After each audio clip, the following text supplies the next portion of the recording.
Our chalice lighting words this morning are one of my favorite covenants in our faith. I don't know the whole thing by heart, but I do know the first bit. Love is the doctrine of this church. The quest of truth, its sacrament, and service is its prayer. I want to tell you about a time that this covenant helped me a lot. We've all been living through a difficult and sometimes scary time these last few months.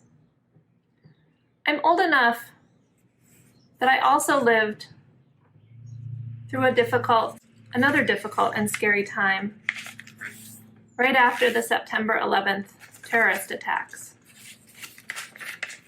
I was working at another UU church then, but just like now, it was my job to keep church going, even though everything was upside down and backwards, and nobody knew what was going to happen next. So I did that work. I held that space. But often I didn't feel like I was doing enough. The words of that covenant reminded me that I was doing enough.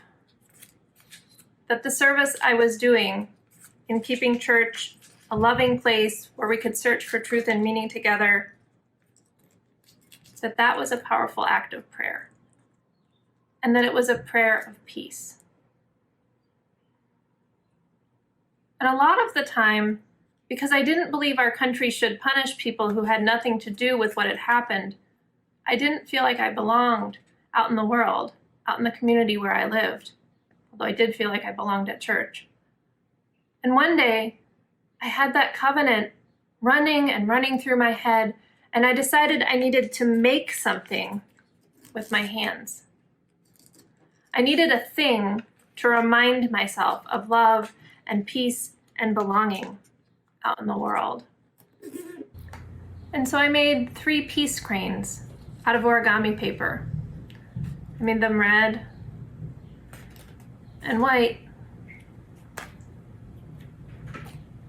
and blue to remind myself that I could love my country and seek peace and serve justice at the same time. And that even if I disagreed with things my country was doing sometimes, it was still mine and I still belonged. And I hung them on a string on the rearview mirror of my car to remind me.